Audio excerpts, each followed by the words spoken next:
Champions লিগে আবারও প্রত্যাবর্তনের গল্প লিখল রিয়াল মাদ্রিদ। গতকাল ম্যান সিটির ঘরের মাঠ ইতিহাদে দুইবার পিছিয়ে পড়েও ৩-২ ব্যবধানে সিটিকে হারিয়েছে আনচেলত্তির শিষ্যরা। ম্যাচের ১৮তম মিনিটে জোস্কো গার্দিওলের কাছ থেকে বল পেয়ে দুর্দান্ত শটে বল জালে পাঠান ২৪ বছর বয়সী নরওয়েজিয়ান স্ট্রাইকার আর্লিং হল্যান্ড। কিন্তু ভিএআর চেকের কবলে পড়ে ৪ মিনিট অপেক্ষায় থাকার পর শেষ পর্যন্ত ম্যান সিটির নামের পাশে লেখা হয় গোলটি। পরে ৬০ মিনিটে এসে রিয়ালকে সমতায় ফেরান এমবাপ্পে।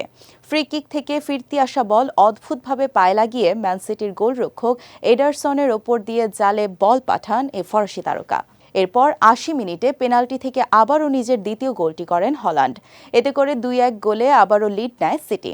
তবে ৮৬ মিনিটে ভিনিসিয়াস জুনিয়রের শট ঠেকাতে ব্যর্থ হন সিটির গোলরক্ষক এডারসন। ব্রাজিলিয়ান গোলরক্ষকের হাত থেকে ফসকে যাওয়া বল পেয়ে যান সাবেক সিটি খেলোয়াড় দিয়াজ। সুযোগটি পুরোপুরি লুফে নেন তিনি এবং কাছ থেকে শট নিয়ে গোল করলে ২-২ সমতায় ফেরে রিয়াল।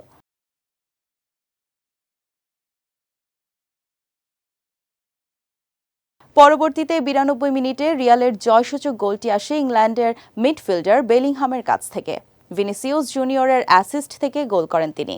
এতেই ৩-২ ব্যবধানে এগিয়ে যায় লস ব্লাঙ্কোসরা। এদিকে আগামী ১৯ ফেব্রুয়ারি রিয়ালের ঘরের মাঠ সান্তিয়াগো বার্নাবুতে দুই ইউরোপিয়ান ফুটবল পরাশক্তি রিয়াল ও সিটির মধ্যে দ্বিতীয় লেগ অনুষ্ঠিত হবে।